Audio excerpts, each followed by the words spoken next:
ओम शांति। 2 अक्टूबर 2024 के ईश्वरीय महावाक्य। पहले सुनते हैं मुरली के मुख्य पॉइंट्स। बाबा ने कहा, तुम गृहस्थ व्यवहार में रहते भले शरीर निर्वाह के लिए धंधा आदि भी करो, परंतु जो भी टाइम मिले तो सर्विस के लिए ख्याल चलना चाहिए कि कैसे हम औरों का कल्याण करें। सर्विस का शौक होना चाहिए। तुमको अभी प्रैक्टिकल में समझा रहे हैं, बाप को सिमरो तो तुम्हारी सब मनोकामनाएं पूरी हो जाएंगी, सुखी हो जाएंगे। मोचरा खाकर मानी लेना अर्थात सजा खाकर कोई छोटा सा पद पाना, यह अच्छी बात नहीं है। फिर बाबा ने कहा, हम ऐसे नहीं कहते कि तुम यहाँ बैठकर ही याद करो, नहीं, तुम्हें तो चलते फिरते घूमते शिव बाबा को याद करना है। एक की ही याद बुद्धि में रहनी चाहिए। बाबा भोजन बनाने वालों को भी यही कहते हैं, याद में रहकर भोजन बनाओ तो उस भोजन में ताकत आ जाएगी। ब्राह्मणों का बनाया हुआ भोजन तो देवताएं भी पसंद करते हैं, इसलिए याद में रह बनाओ और फिर शिव बाबा को भोग लगाओ तो बहुतों का कल्याण हो सकता है। बाप द्वारा तुम्हें जो भी शिक्षा मिलती है उसे अमल में लाना चाहिए। और लास्ट में बाबा ने कहा, मेरे मीठे मीठे रूहानी बच्चों, अपने को आत्मा समझो और सिमर सिमर सुख पाओ। याद करते करते तुम बहुत सुख पालेंगे। यहाँ मुख्य बात है पवित्रता की। जहाँ प्योरिटी है वहाँ पीस प्रॉस्पेरिटी भी है। और अब सुनते हैं महावाक्यों को विस्तार से। मुरली का सार। मीठे बच्चे, याद में रहकर हर कर्म करो तो अनेकों को तुम्हारा साक्षात्कार होता रहेगा। प्रश्न, संगम युग पर किस विधि से अपने हृदय को शुद्ध पवित्र बना सकते हो?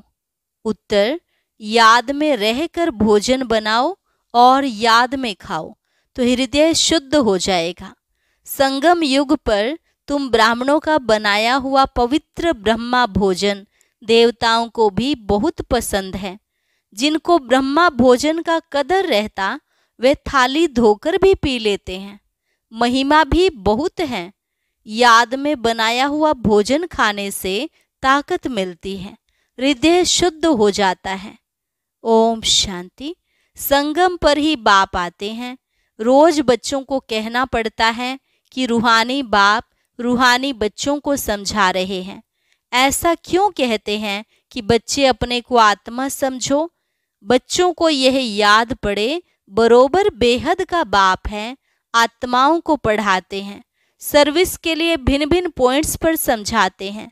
बच्चे कहते हैं सर्विस नहीं है, हम बाहर में सर्विस कैसे करें? बाप सर्विस की युक्तियां तो बहुत सहज बतलाते हैं। चित्र हाथ में हो, रघुनाथ का काला चित्र भी हो, गोरा भी हो, श्री कृष्ण का व श्री नारायण का चित्र गोरा भी हो, काला भी हो, भले छोटे चित्र ही हो, श्री कृष्ण का इतना छोटा चित्र भी बनाते हैं।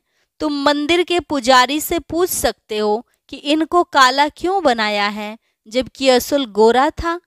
वास्तव में तो शरीर काला नहीं होता है ना।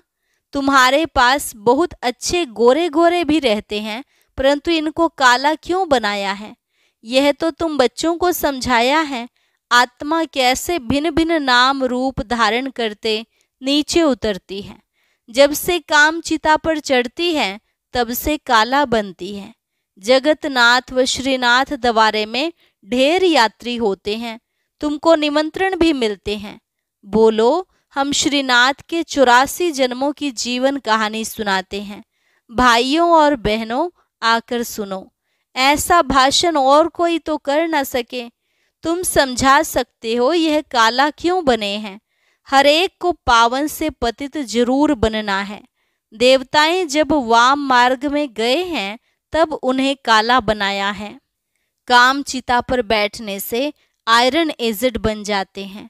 आयरन का कलर काला होता है, सोने का गोल्डन। उनको कहेंगे गोरे। वही फिर 84 जन्मों के बाद काले बनते हैं। सीढ़ी का चित्र भी जरूर हाथ में हो। सीढ़ी भी बड़ी हो तो कोई भी दूर से देख सकेंगे अच्छी रीति। और तुम समझाएंगे कि भारत की यह गति है। लिखा हुआ भी है उत्थान और पतन। बच्चों को सर्विस का बहुत शौक होना चाहिए। समझाना है ये दुनिया का चक्र कैसे फिरता है। Golden age, silver age, copper age, फिर ये पुरुषोत्तम संगम युग भी दिखाना है। भल बहुत चित्र नहीं उठाओ, सीढ़ी का चित्र तो मुख्य है भारत के लिए। तुम समझा सकते हो अब फिर से पतित से पावन तुम कैसे बन सकते हो। पतित पावन तो एक ही बाप है, उनको याद करने से सेकंड में जीवन मुक्ति मिलती है। तुम बच्चों में ये सारा ज्ञान है, बाकी तो सब अज्ञान नींद में सोए हुए हैं। भारत ज्ञान में था तो बहुत धनवान थे, अभी भारत अज्ञान में है तो कितना कंगाल है। ज्ञानी मनुष्य और अज्ञानी मनुष्य होते हैं ना। देवी देवता और मनुष्य तो नामी ग्रामी हैं। देवताएं सत्युग त्रेता में, मनुष्य द्वापर कलयुग में। बच्चों की बुद्धि में सदैव रहना चाहिए सर्विस कैसे करें, वह भी बाप समझाते रहते हैं। सीढ़ी का चित्र समझाने के लिए बहुत अच्छा है। बाप कहते हैं गृहस्थ व्यवहार में रहो, शरीर निर्वाह के लिए धंधा आदि तो करना ही है, जिस्मानी विद्या भी पढ़नी है। बाकी जो टाइम मिले तो सर्विस के लिए ख्याल करना चाहिए हम औरों का कल्याण कैसे करें। यहाँ तो तुम बहुतों का कल्याण नहीं कर सकते हो, यहाँ तो आते ही हो बाप की मुरली सुनने, इसमें ही जादू है। बाप को जादूगर कहते हैं ना, गाते भी हैं मुरली तेरी में है जादू। तुम्हारे मुख से जो मुरली बजती है उसमें जादू है। मनुष्य से देवता बन जाते हैं, ऐसा कोई जादूगर होता नहीं सिवाय बाप के। गायन भी है मनुष्य से देवता किए करत न लागी वार। पुरानी दुनिया से नई दुनिया होनी जरूर है, पुरानी का विनाश भी जरूर होना है। इस समय तुम राजयोग सीखते हो तो जरूर राजा भी बनना है। अभी तुम बच्चे समझते हो 84 जन्मों के बाद फिर पहला नंबर जन्म चाहिए, क्योंकि वर्ल्ड की हिस्ट्री ज्योग्राफी रिपीट होती है। सत्युग त्रेता जो भी होकर गया है सो फिर रिपीट होना है जरूर। तुम यहाँ बैठे हो तो भी बुद्धि में यह याद करना है कि हम वापस जाते हैं, फिर सतो प्रधान देवी देवता बनते हैं, उनको देवता कहा जाता है। अभी मनुष्यों में दैवी गुण नहीं है तो सर्विस तुम कहाँ भी कर सकते हो। कितना भी धंधा आदि हो, गृहस्थ व्यवहार में रहते भी कमाई करते रहना है। इसमें मुख्य बात है पवित्रता की। प्योरिटी है तो पीस प्रॉस्पर्टी है। कंप्लीट प्योर बन गए तो फिर यहाँ नहीं रह सकते, क्योंकि हमको शांति धाम जरूर जाना है।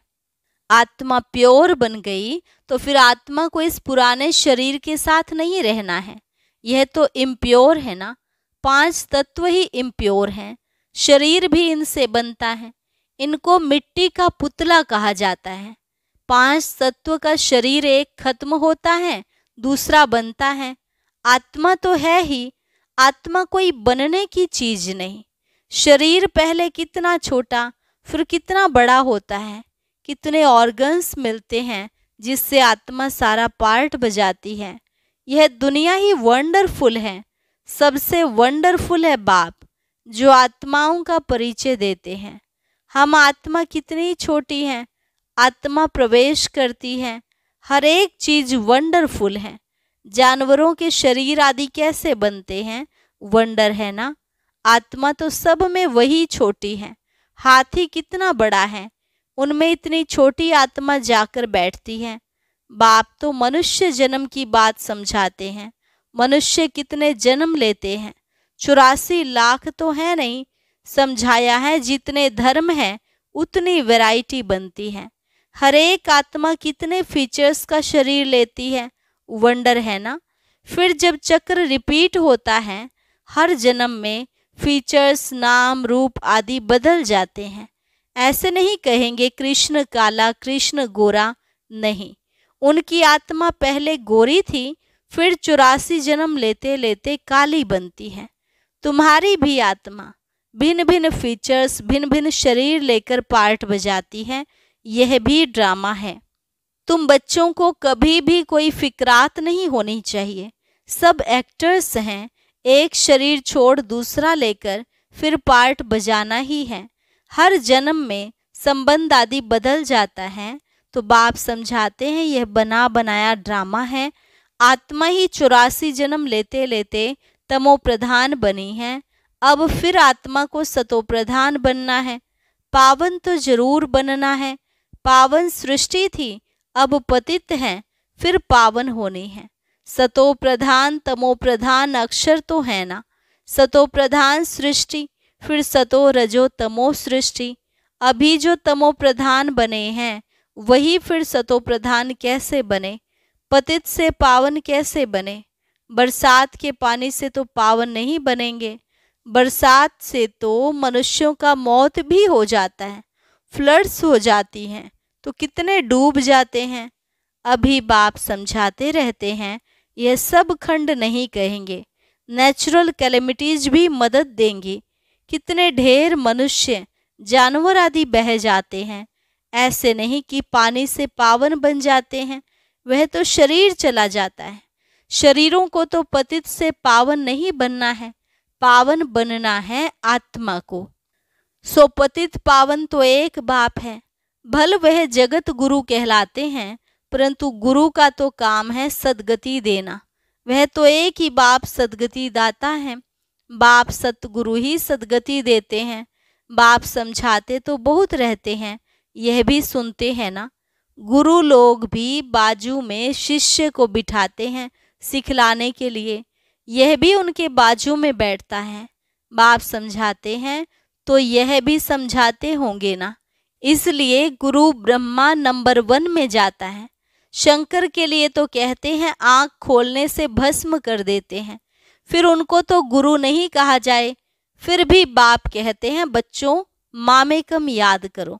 कई बच्चे कहते हैं इतने धंधे दौरी की फिक्रात में रहते हम अपने को आत्मा समझ बाप को कैसे याद करें। बाप समझाते हैं भक्ति मार्ग में भी तुम हे भगवान हे ईश्वर कह याद करते हो ना। याद तब करते हो जब कोई दुख होता है। मरने समय भी कहते हैं राम राम बोलो।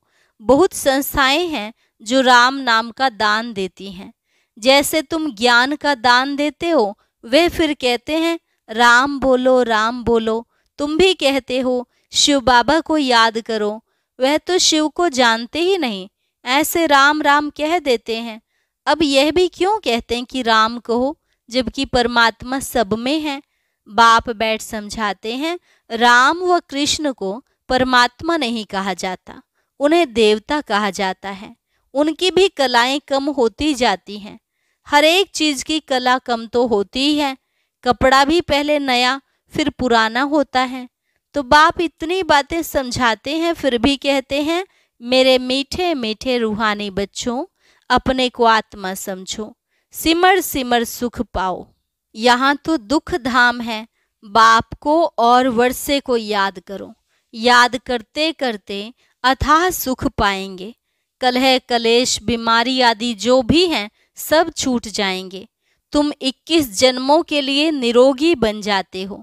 कलह कलेश मिटे सब तन के, जीवन मुक्ति पद पाओ। गाते हैं परंतु एक्ट में नहीं आते हैं। तुमको बाप प्रैक्टिकल में समझाते हैं। बाप को सिमरो तो तुम्हारी सब मनोकामनाएं पूरी हो जाएंगी, सुखी हो जाएंगे। मोचरा खाकर मानी टुकड़ खाना, सजा खाकर रोटी का टुकड़ा खाना अच्छा नहीं है। सबको ताजी रोटी पसंद आती है। आजकल तो तेल ही चलता है, वहाँ तो घी की नदियाँ बहती हैं। तो बच्चों को बाप का सिमरन करना है। बाबा ऐसे भी नहीं कहते यहाँ बैठकर बाप को याद करो, नहीं, चलते फिरते घूमते शिव बाबा को याद करना है। नौकरी आदि भी करनी है। बाप की याद बुद्धि में रहनी चाहिए। लौकिक बाप के बच्चे नौकरी आदि करते हैं तो याद रहती ही है ना। कोई भी पूछेगा तो झट बताएंगे हम किसके बच्चे हैं। बुद्धि में बाप की प्रॉपर्टी भी याद रहती है। तुम भी बाप के बच्चे बने हो तो प्रॉपर्टी भी याद है, बाप को भी याद करना है और कोई से संबंध नहीं। आत्मा में ही सारा पार्ट नोंधा हुआ है जो इमर्ज होता है। इस ब्राह्मण कुल में तुम्हारा जो कल्प कल्प पार्ट चला है वही इमर्ज होता रहता है। बाप समझाते हैं खाना बनाओ, मिठाई बनाओ, शिव बाबा को याद करते रहो।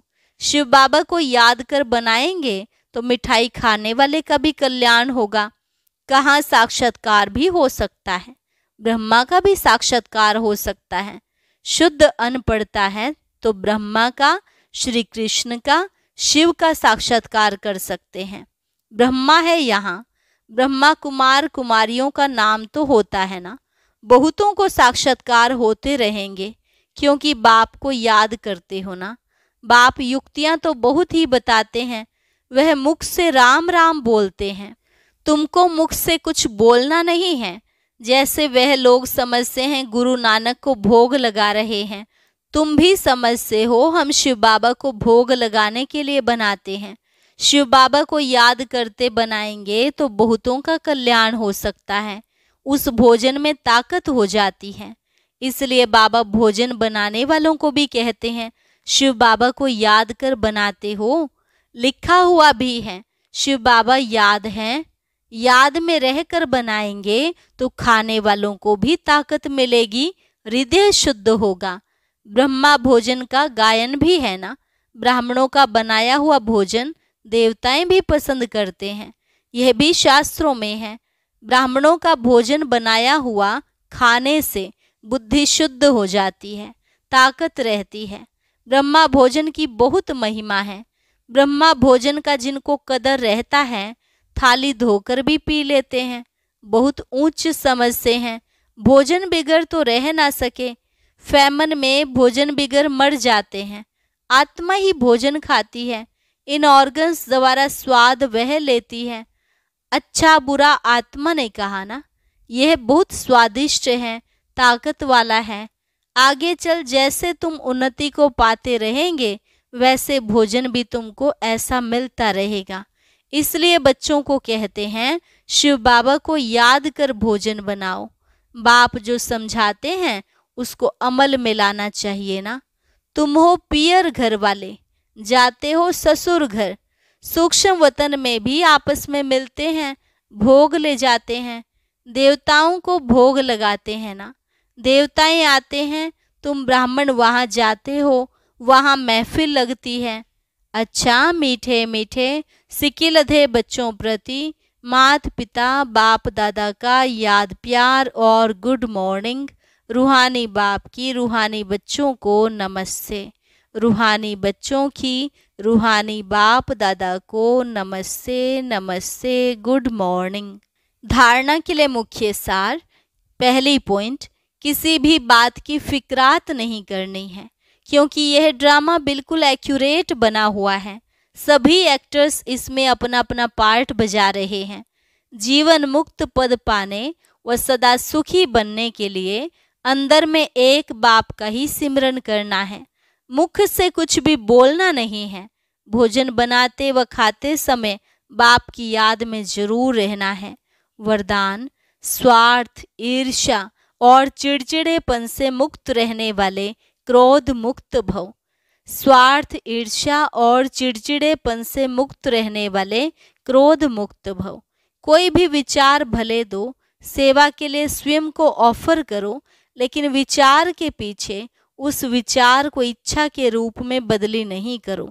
जब संकल्प इच्छा के रूप में बदलता है तब चिड़चिड़ापन आता है, लेकिन निस्वार्थ होकर विचार दो, स्वार्थ रख कर नहीं। मैंने कहा तो होना ही चाहिए यह नहीं सोचो, ऑफर करो, क्यों क्या मैं नहीं आऊं। नहीं तो ईर्ष्या घृणा एक एक साथ ही आते हैं। स्वार्थ या ईर्ष्या के कारण भी क्रोध पैदा होता है। अब इससे भी मुक्त बनो। स्लोगन, शांति दूत बन सबको शांति देना, यही आपका ऑक्यूपेशन है। ओम शांति। बाबा ने कहा, जब तक आपको इस एक स्वमान की स्मृति रहेगी तब तक माया आपका सामना नहीं कर पाएगी। माया भी आपके सामने बकरी बन जाएगी। आइए सुनते हैं वो कौन सा एक स्वमान है जो हमें बाबा से मिला है। जानने के लिए ऊपर दिए गए बॉक्स पर क्लिक करें।